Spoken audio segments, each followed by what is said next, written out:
ये गांव में एक व्यापारी रहता था। उसकी एक खूबसूरत बेटी थी। एक बार उसे व्यापारी पर बहुत ज्यादा कर्ज हो गया था और जिस आदमी से उसे व्यापारी ने कर्ज लिया था वो उसी गांव का था और बहुत ही घटिया आदमी था। तो व्यापारी उस आदमी का कर्ज चुका नहीं पा रहा था।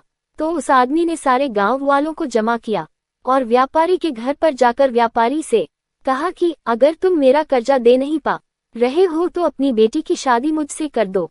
उद्धरण चिन्ह। ये सुनने के बाद भी वह व्यापारी चुप रहा क्योंकि वो मजबूर था और ये सारी बातें घर में बैठी उस व्यापारी की बेटी सुन रही थी। थोड़ी देर के बाद उस आदमी ने गांव वालों और व्यापारी से कहा कि ठीक है, मैं एक थैली में सफेद और एक काला पत्थर डालूंगा और इसकी बेटी को थैली में से कोई एक पत्थर निकालना पड़ेगा। अगर सफेद पत्थर निकला तो मैं कर्ज भी माफ कर दूंगा और इसकी बेटी से शादी भी नहीं करूंगा, लेकिन अगर काला पत्थर निकला तो कर्जा तो मैं माफ कर दूंगा, मगर इसको अपनी बेटी से मेरी शादी करवानी पड़ेगी। व्यापारी की लड़की इस बात के लिए राजी हो गई और सारे गांव वाली भी। उस आदमी ने थैली के अंदर सबके सामने 2 पत्थर डाले, लेकिन बड़े ही चालाकी से उस आदमी ने दोनों ही पत्थर उस थैली में काले डाले थे और यह व्यापारी की बेटी को दिख गया था कि थैली के अंदर दोनों ही पत्थर काले थे।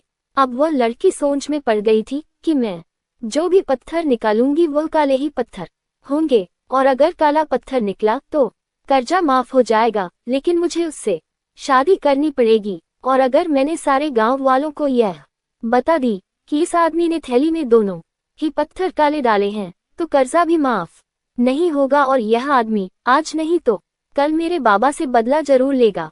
लड़की यह सोच ही रही थी कि लड़की को तभी थैली से पत्थर निकालने को कहा गया। लड़की ने थैली में हाथ डाला और एक पत्थर बाहर निकाला और बिना किसी को बताए उस पत्थर को जमीन पर गिरा दिया और जमीन पर गिरने के बाद वो पत्थर दूसरे पत्थरों में मिल गया।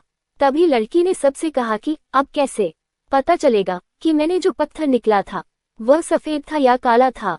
लड़की ने कहा थैली में जो दूसरा पत्थर है उसे देखो, अगर थैली में सफेद पत्थर है तो मैंने काला पत्थर निकला था और अगर थैली में काला पत्थर है तो मैंने सफेद पत्थर निकला था और थैली में तो सिर्फ काले ही पत्थर थे। और सभी गांव वालों ने ये समझ लिया कि लड़की ने जो पत्थर निकला था वह सफेद था, इसलिए व्यापारी का कर्ज भी माफ हो गया और उसकी बेटी को उस आदमी से शादी भी नहीं करनी पड़ी। जिंदगी में इंसान कई बार मजबूर हो जाता है और उसके सामने जो हालत होती है उसे उसी के हिसाब से चलना पड़ता है। इस कहानी से हमें ये सीख मिलती है, जब भी आप मजबूर हो जाओ और मजबूरी में आपका कोई फायदा उठाना चाहता हो, दो इनोसेंट मत बनो, बल्कि अपने दिमाग का इस्तेमाल करो।